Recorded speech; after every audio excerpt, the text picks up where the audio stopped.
Hi folks, welcome to this episode of Hit the Mahogany. It's pretty close to Burns Night. You might actually be watching this before or after. Either way, a bit of tartan up top, a bit of tartan down below. If you stick around to the end of it, you might even see how much tartan there is there. Also going to do a little bit of a reading of one of Robert Burns' poems. So, on this episode, we are going to be doing a few whiskey, Scotch, I'll just call it whiskey, cocktails. Some that you can drink on Burns Night. Now, on Burns Night, you know, the standard fare is haggis, neeps and tatties. So, haggis, which is made up of a reasonable amount of offal from sheep, mixed with oats and plenty of spices, put in a sheep's stomach and steamed. Nowadays, you know, still in a sheep's stomach, sometimes they're actually just put in plastic and steamed that way as well. Either way, it's delicious. I know a lot of people are like, what the blazes is that? It's no worse than a hot dog, no worse than a sausage. It's actually really nice, and if it's got good spices in it, it's fantastic actually. Neeps, by the way, are turnips or Swedes, and tatties, come on, I think you can work out what that one is there, okay? So, I was thinking about a cocktail that you could actually drink that would actually stand up to the spicy flavours of haggis. And I think a good Scotch-based one is a modern classic, which I'm trying to remember now if it was Sam Ross that came up with this one. Apologies if it wasn't. Trying to rack my memory on that one. I should have checked beforehand. Either way, the Penicillin, modern classic cocktail, Scotch-based. It's got ginger in it. It's a wicked nice cocktail. So while you're actually having haggis, that cocktail itself, because it's got the ginger and it's got spice in it, it will stand up well to the flavours of a haggis. Beyond that, what other cocktails can you drink? Beyond drinking whiskey neat, which I enjoy, certainly, that's for sure, quite a few of them. Well, there's a few. And actually, the Penicillin, there's a few others that have actually put, there's a link up here to a playlist of Scotch-based cocktails. So go and check those ones out. You can subscribe at the same time as well while you're there. I hate asking for that, but why not? I'll just do it. So what we're going to do to start with? Alright, let's kick it off with a Rob Roy, which is actually really a cousin of a Manhattan. So, instead of bourbon, we're actually using whiskey. Here, I've got the Dalmore 12. What we're going to start with is 2 ounces of our whiskey. Now, none of these are actually shaken, so I'm just putting these straight into a mixing glass. And depending on what you'll see is because I'm doing a few of these, we're actually going to do 3 cocktails. I'm using different things for mixing glasses because I've only got one that looks like this. So it's your 2 ounces of your Scotch whiskey. Sweet vermouth. Any sweet vermouth that you get your hands on. I've got the Noailles Prat here. And it's 3/4 of an ounce of your sweet vermouth. There we go. It's a cocktail. It's meant to have bitters in it. Same as a Manhattan. Angostura bitters. 3 dashes. 1, 2, 3. That's it. That's all there is that goes into it. These aren't difficult ones. They're not complex. You got these ingredients, easy to do. Let's chill this one down then, okay?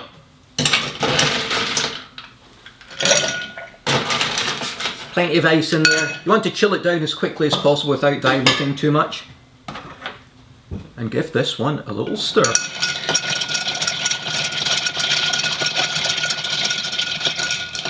Okay, that was about 20 to 30 seconds actually stirring that.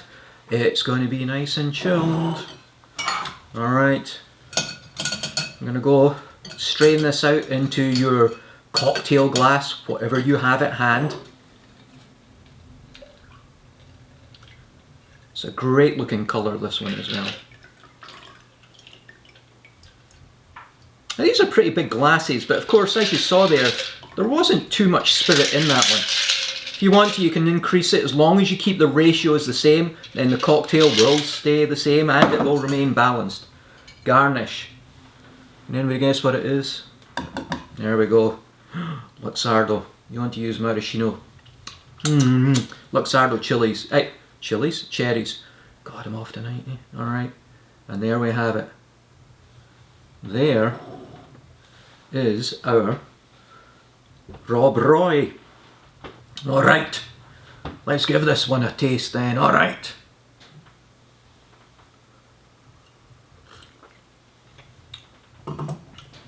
Oh.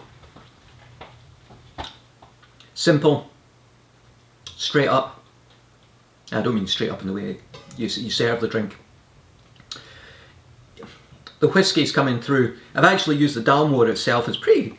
there's kind of hints of bourbon in there, and I know that a lot of it, you know, it goes into bourbon casks. But the way this one's been, I'm not sure how they do it, how it's aged, but it's tends got a little bit more of that vanilla, a little bit more of that oakiness, a little bit closer to a bourbon, so it actually suits this one pretty well. As I'm going to say many times, use whichever whiskey that you fancy yourself, whether it's a blend, a single malt, or something else. This is great. Whiskey stays there, a little bit of sweetness from the vermouth. It just kind of rounds out with a little bit of fruitiness, and then the bitters just, they keep it well under control. Simple, elegant, can't argue. If anybody likes a little bit sweeter, can cheat, take a little bit of your cherry juice, put that in, stir that around as well. Not too much, just a little bit, okay? That is absolutely fantastic. Okay, that was our Rob Roy. Next one, and this is where I'm using a different glass to mix it, is a... Can you get any simpler than that? Oh, you can actually. You can actually get simpler with a rusty nail, which we use Benedictine. So for the rusty nail, we are going to use our Highland Park, and this is 1.5 ounces of whiskey. Again, these aren't big drinks, so you can stretch. Yeah, you might need a few just to stretch out the evening. So what we're going to do is we're going to do 1 3/4 of our whiskey. There we go. Highland Park, love this one. That's the 12. You wonder, this one's actually empty up here. This one here, as I said, it's empty. It's the 18-year-old. I actually went up to Orkney and took a visit to the distillery before the 18-year-old was readily available throughout on the mainland and throughout the world. It was a great tour. Very nice coach driver took myself and a friend up there at that time as well, so that we didn't actually miss the tour. Oh, it's a delicious whiskey, it really is. Got the 12-year-old here just now though. What do I need? Drambuie. Oh my goodness, here we go. So, Drambuie, great liqueur. I think nowadays maybe a little bit underrated, but this is delicious. Get your hands on a bottle of Drambuie, definitely. You're going to really enjoy this liqueur. This was, and I'm trying to remember, yeah, I've got my notes here. So this has been around since, is it 1749 that they put on the label here? Where is it? 1745 on the label. It was pretty close. But there's lots of stories about how the recipe got handed from a clan leader to McKinnon's and how it got passed down. And there's thoughts that story was really just to help with the marketing of the product itself. But it was one of it was Ross at the what is it again? Broadford Hotel in Skye. Back in the 1880s, he played around with the recipe and actually came up with the name Drambuie as well, which was the drink that satisfies, which is it's basically a anglification of the Gaelic of what that means there. It came up with Drambuie. It's been, you know, the bottling and everything, the recipe's been passed around. It's gone through quite a few different organisations, but still, it's here, and it's a fantastic liqueur. Honey, well, it's whiskey, heather, honey, herbs and spices all in this one. So, 3/4 ounce of Drambuie. That's it. No more, no less. That's us in there. Now you can build this in the glass, But what I'm going to do is, I want to chill this down pretty quickly, so we don't get too much dilution after we put it into the glass. So I'm just going to do this just for a few seconds. Okay, we'll keep it at that. You got a king cube or just regular ice, it's up to you. Thing is, if you use the king cube here, then it controls the dilution and it'll keep it cool, but it won't get any more diluted. Okay, let's strain this one in here. And that is your rusty nail. Little bubble coming up from underneath the ice cube there. Alright, rusty nail. This one I don't think you're going to need a, you know, sometimes if you get cut out by a rusty nail you're actually going to need a booster shot just to protect yourself, but for this one I don't think so. Oh, you know why? The Highland Park goes nicely with this one. There's a bit of the smokiness creeping in, cuts through some of the sweetness of the Drambuie there. Definitely if you like sweeter cocktails, this is the one. The whiskey is not lost in it. You're really kicking up the Drambuie a little bit more. You got the sweetness, a little bit of honey there. I can imagine the heather, you know, whether that's me just, maybe if that's just a psychosomatic taste bud as I will it to think about heather and the herbs of the Highlands. Well, I think this was actually from the lowlands where it was made, but you get what I'm coming from.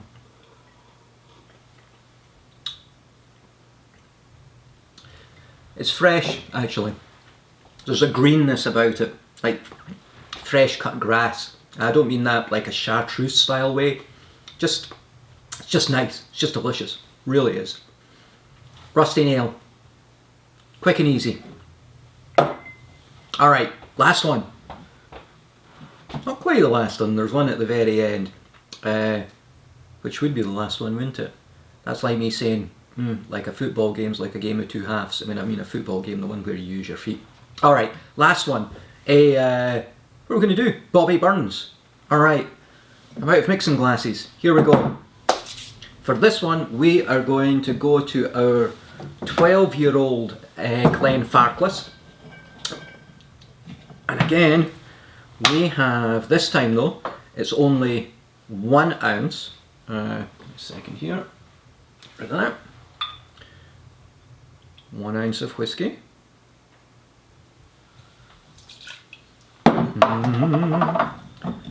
Is it half there? Ah, yeah, now I remember. And sweet vermouth again. 1 ounce of our sweet vermouth.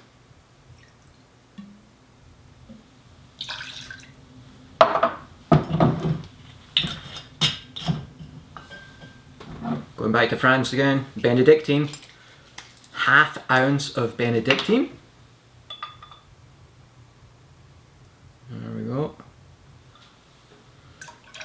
See, one of the other videos that I did has Benedictine in the cocktails, explaining the background to Benedictine, where that all came from as well. That's it. Again, another simple cocktail. And I'm sure sometimes people have Benedictine lying around wondering what they actually can do with it, but you got Burns night coming up, now you know. Okay, let's get this one stirred now.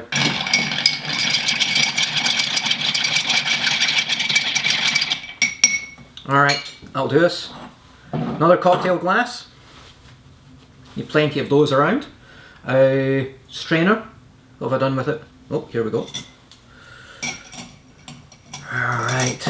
I think this was one where you could actually double up the quantities, to be honest. That's a little bit cheap there, isn't it? You know what? I'm going to do that right now. Because I'm going to pour that into the glass and it's just going to look like cheap as chips, it really is. There's other ways of actually saying that. We'll go for the 1 ounce. Bear with me. 1 ounce.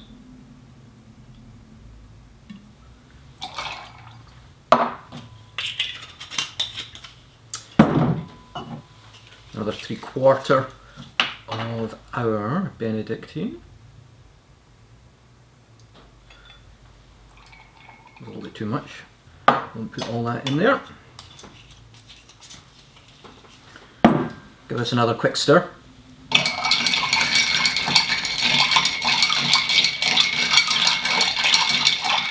Right, call it to that. And our strainer. In we go.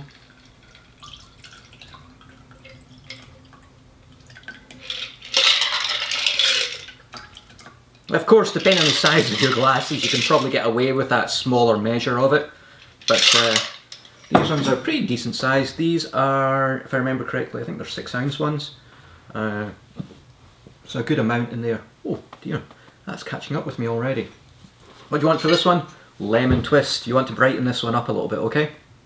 Now when you're actually doing, if you've got a channel knife like this, then it's actually good to create your twist or cut it while you're actually over the drink itself.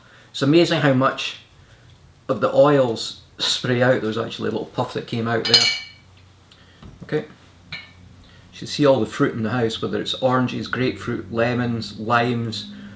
They've all been mangled as I try all these different cocktails. Okay. And in goes our lemon twist. Bobby Burns. Alright. Let's give this one a taste. I've never had this one before.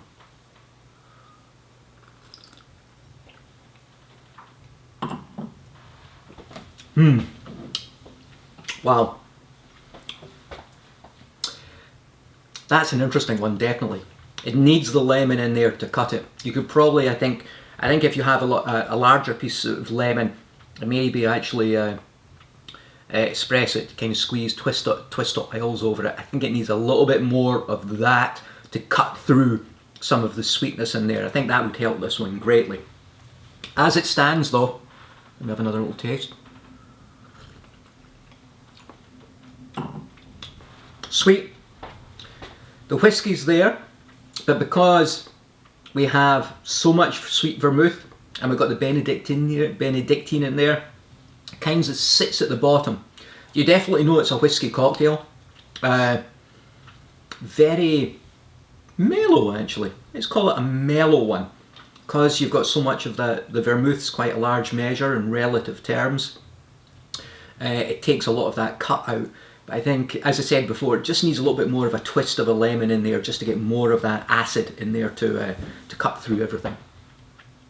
Good though, definitely. As you can gather, my first time having that one actually. But that's our Bobby Burns. Alright, we have a Rob Roy, a Rusty Nail, and our Bobby Burns. So cheers and enjoy all of these. Am I done yet? No, I'm not. I think we'll read one of the works of Robert Burns. But give me a minute. I'm going to have to get myself organised and we'll go around the other side of the bar. Maybe have one of these drinks, maybe have a little bit more of a chat and read one of these, okay? Give me a minute. Okay, so get to have a seat on this side of the bar for once. I'm going to read a little bit from Robbie Burns here. I thought I'd dress up a little bit. As you can see, you know, certainly got the kilt on, got the sporran and everything like that. I didn't go for the traditional shoes. I've actually got a pair of tartan docks on. How do they work? They work pretty well, I think. Pretty decent colour scheme there. Something a little bit different, yeah. I was sitting down here and I thought one thing that came, there was two things that came to mind, actually three, was that number one was Basic Instinct. That's a great film, by the way, and too many people focus on one area, you know. And of course wearing a kilt, since you know, most people don't wear anything underneath it, can draw attention. And then I thought maybe I should do the full Kenny Everett. And for those of you know who Kenny Everett is, you'll get it. And for those of you who don't, check it out. But I'm not going to do that either, that would just be cheap. But there was once where I was at a wedding and I was sitting down and it was a pretty low seat and I'd forgotten to close my knees as I was sitting in that manner, and I happened to look across the room and there was this older lady looking across. It said she wasn't looking at my eyes, she was looking down the way, and I realised that my kilt was sitting up a little bit higher than it should have been across my legs. So I rectified that situation immediately. Anyway, there was one cocktail that I forgot at the very end of the last one. And I'm not really going to call this one really a cocktail. It's more a shot here, and it's what this was, and I can't remember where I heard about this from, and I can't seem to find it anywhere. It's a bit of a brutal name, actually. It's called the Glencoe Massacre. And the reason the Glaive is up here, the Glaive is another whiskey-based liqueur, more sort of honey-based than what the Drambuie is. It's a very good one. It's sweeter, a little bit. It's even sweeter than the Drambuie there, but certainly a lot lighter in flavour, but very delicious. And this one is equal parts. It makes me cringe thinking about it. It's equal parts Glaive, equal parts Drambuie, and equal parts whiskey. That's it. Now I don't know where I heard about it from. I don't know if it should be poured over ice or if it's a shot or anything, but I've got it in this, and it's actually not for the faint of heart. It's actually quite nice. It's strong and sweet, and you can probably get through quite a few of those, and they would catch up with you pretty rapidly. Anyway, once I had the opportunity during the Burns night, the pageantry that you go through, there's a portion of it where you get to, one portion of it is addressing the women, and generally it should be a type of speech which is tongue-in-cheek. You're not being mean, it's just something that's meant to be nice and fun. And after you do that, the women actually get to do the rebuke back to the men, which the ones that I've experienced can certainly be a little bit more powerful, definitely. And the opportunity that I had, I actually read one of the poems just to kick it off. Now the Burns poems, there's many of them in here which are probably not for a younger audience, definitely. Was he a bit of a womanizer? Was he a bit of a drinker? I think there was a little bit of that going on there. Definitely, you can certainly look into a little bit more of his biography if you wish to do that. But the one that I've picked is, as I said, the one that I did to open the address to the women. Light-hearted, tongue-in-cheek, and it's a pretty short one actually. Some of them are pretty long. So let me read this one. And then at the end I'll talk about a film that you might actually want to watch as well. Alright, yes, I have to wear my glasses. This one's called Willie Wustle. Willie Wustle dwelt in Tweed, the spot they called it Lunkmadori. Willie was a lobster guide, could stone a clue with onybody. He had a wife was dour and din, o tinker maid gay was her mither, sick a wife as Willie had, I wouldna gie a button for her. She has an ee, she has but ane, the cat has twa the very colour, 5 rusty teeth for by a stump, a clapper tongue with diva miller, a whiskin beard about her moo, her nose and chin they threaten other. Sick a wife as Willie had, I wouldna gie a button for her. She's boho, she's hem-shinned, I limpin' leg a handbreed shorter, she's twisted right, she's twisted left, to balance fair in ilka quarter. She has a hump upon her breast, the twin of that upon her shoulder. Sick a wife as Willie had, I wouldna gie a button for her. All Bodrins by the ingle sits, and wi' her loof her face a washing, but Willie's wife is nae sae trig. She dights her grunsy wi' hushin, her wally knees like midden creels, her face would foul the Logan water. Sick a wife as Willie had, I wouldna gie a button for her. Now there's a lot in there that you may have to try and work out. Have a look at the poem, have a look at the translations, and then you'll get it. Actually, it's pretty funny that. Now there's a book by Compton Mackenzie, which is called Whisky Galore, and the book itself was based on event that happened off the Isle of, I think it was Arrascaig, where a ship in 1941 was heading from Liverpool to Jamaica with 250,000 bottles of whisky on it, ran aground, and the locals managed to grab quite a bit of the whisky before the appropriate authorities turned up. That's what actually happened. Anyway, the book Whisky Galore is actually based around the fictitious island of Toddy, where lo and behold a boat runs aground. Oh, I should say, this is, so Toddy, World War II, the island has run out of whisky. They don't have any distilleries on there themselves, and the islanders have gone crazy because there's no whisky. It's very depressing. And then during a foggy night, a ship runs aground. The I'm trying to remember the name of it. The SS. That'll come back to me. Anyway, it is apparently it has 50,000 crates of cases of whisky on board. The locals learn about it, and they go out and they grab all the whisky, and then they hide it. And then the excise men come from the mainland, and they're trying to find where all this whisky actually went. So as you can gather, comedy ensues. If that's something, if you're in, you're not actually out on organised Burns night, it is a really great movie to actually watch. It's black and white. It's a classic.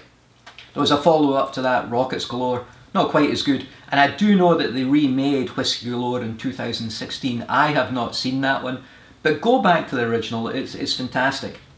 I have tried to read Compton Mackenzie's book, but it's got quite a bit of colloquial Scottish lingo in there, and it's actually it's a difficult read for me, but the film itself is easy to understand, so certainly watch that one. Okay, so plenty of whisky cocktails, Burns, a few poems in there, as long as you can get a little bit of translation. If you drink too much, remember there's always you can always have a corpse reviver to lift your spirits the next day. Anyway, if this is around about Burns night when you're watching this one, have a good Burns night. Enjoy the haggis, it's really good. And which one shall we go for? Let's go for the, you know what? Let's go for the Rob Roy here. Anyway, everybody, cheers. Thanks for watching, and hopefully my poetry was okay.